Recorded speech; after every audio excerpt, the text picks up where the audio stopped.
Hi guys, today we're talking about complaints and more specifically PSD complaints and why it's important to distinguish between the two.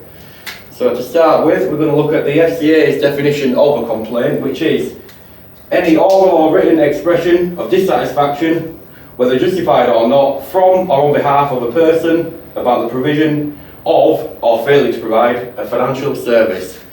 And this has to be it has to allege that the complainant has suffered material loss, material inconvenience or financial loss, and B, it has to relate to the activity of the respondent, which would be the firm who actually received the complaint, or any other respondent who has that connection with the respondent in terms of the provision of financial services.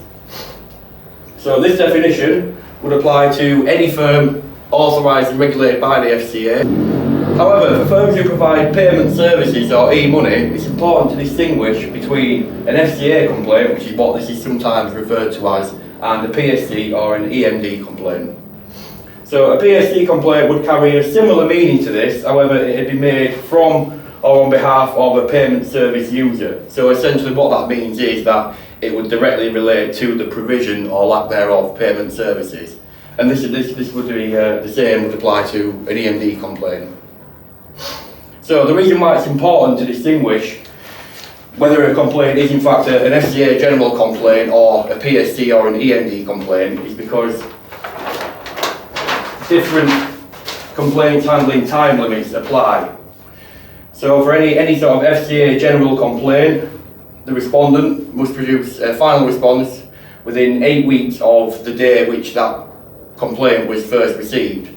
However, for PSD and EMD complaints, these complaint handling time limits are much shorter. Respondents who receive these complaints must produce a final response no later than 15 business days after the day in which they received the complaint, and in exceptional circumstances 35 days.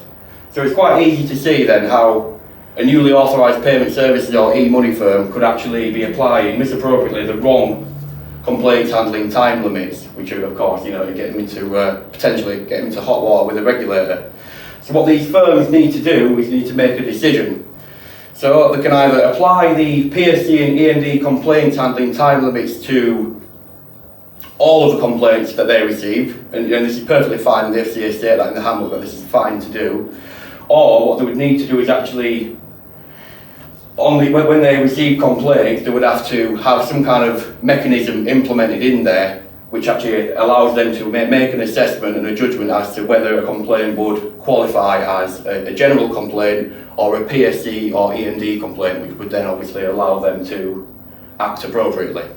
So I hope you guys found this informative, and if there is any questions at all, please leave them in the comments below. Cheers!